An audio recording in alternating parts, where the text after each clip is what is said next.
Ben, a 3-2 defeat here in Surrey to Woking. What's your reflection on that? It's a defeat, obviously.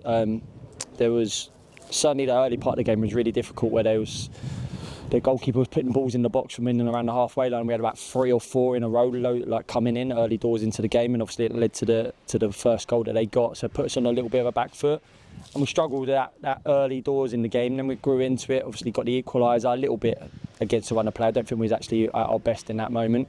And then the in between part of that was fiercely contested up until half time.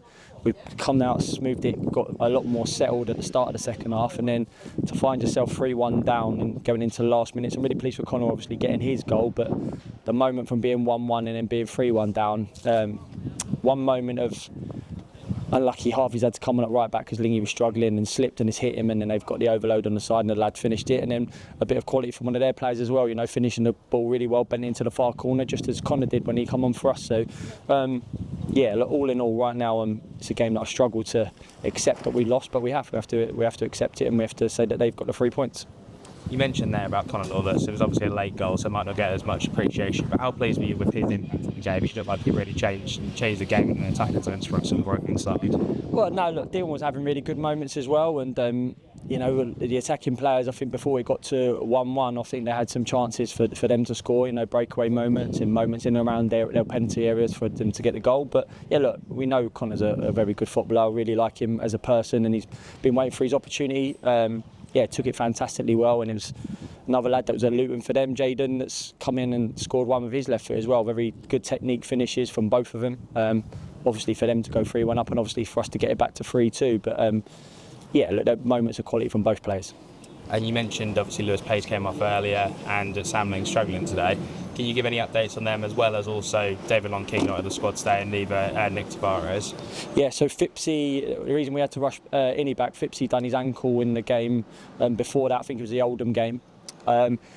King, he finished the game last week. He didn't say nothing to anyone of him, but he done his groin during the game, so we knew he was going to be out really early in the week. And then obviously did our game prep yesterday and everything like that, and Tavs was going to be playing. Tavs was ill overnight. It's just one of those things. He was struggling a little bit in training. He thought he'd be all right, but he seemed to get worse as the day went on yesterday, leading into this morning. And obviously he was out, so that meant we come with obviously one less on the bench because we weren't expecting it, and obviously him missing. And then Pagey felt something early doors in the game, so Jono come on, and it's good to see Jono back, but he probably wasn't expecting it. And then obviously I was going to rest Lingy today because he's played out of all the back players. He hasn't missed a minute. He's been playing every single minute.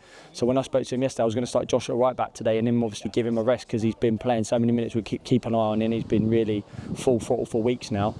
And then he was feeling something as well, so obviously that's the reason we put Harvey on at right back. We spoke to Harvey's played right back for Charlton before, so that's the reason we put him on there. And look, he done really well, apart from that one moment where he's running back to his own goal, slipped and he's hit him, and then that's led to the 2v1 situation for them to get their second goal. But yeah, look, that's part of football. We've had injuries. I'm sure Tavs will be okay for next week. I'm sure Ling will be all right. Pagey right now, I'd say probably not, just analysing it right now. Kingy definitely won't be ready for next week. I think that's it. I think I've covered them all there. Yeah, and just finally, we've only got 2 games left of what's felt like a very, very long season. How do you pick the boys up now, going out to Hartlepool and then finishing the season out 12? I don't need to pick them up. Their form the last month spoke for itself. We've only lost 4 in, don't know how many games it is now, but it's quite a few games. The last game we lost away at Gateshead was in the game right into them dying moments, and obviously at 70-odd minute we conceded it, and the same here today. We was right in this football match. We've been in every football match we pretty much played this season, apart from a few at the early part of the season.